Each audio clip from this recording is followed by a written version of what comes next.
The Merchant and the Forgotten Fountain. In the bustling city of Viridia, where merchants vied for every coin, lived a man named Cassian. He was neither the wealthiest nor the loudest, his stall of modest linens dwarfed by the silks and spices of his rivals. Yet Cassian knew a secret, one whispered in the pages of an old book. Court attention. At all costs, the sixth law of power. To be unseen was to be powerless, but to be noticed was to hold the city's pulse. Viridia's heart was its grand plaza, where a crumbling fountain stood, long, dry, and ignored. Once, it had been the city's pride, its waters said to grant clarity to those who drank. Now, it was a relic, passed without a glance. Cassian saw opportunity where others saw ruin. He would revive the fountain not for charity but for spectacle. He began quietly, hiring stonemasons to repair the fountain's cracked basin. He paid in secret, ensuring whispers spread.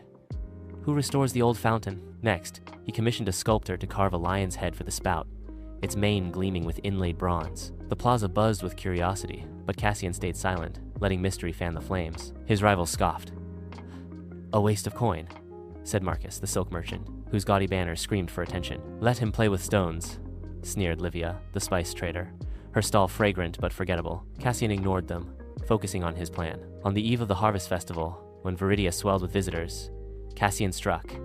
At dawn, he unveiled the fountain, now restored to glory. Pipes hidden beneath the plaza channeled water from a nearby spring, and as the first rays of sun hit, the lion's head roared to life, spraying crystal water into the air. Musicians, hired in secret, struck up a triumphant tune. Dancers swirled, scattering petals that floated on the fountain's mist. The crowd gasped, then cheered, drawn like moths to flame. Cassian stood beside the fountain, not shouting his name but simply present, his modest stall now a backdrop to the spectacle. He offered free cups of the fountain's water, claiming it restored the ancient gift of clarity.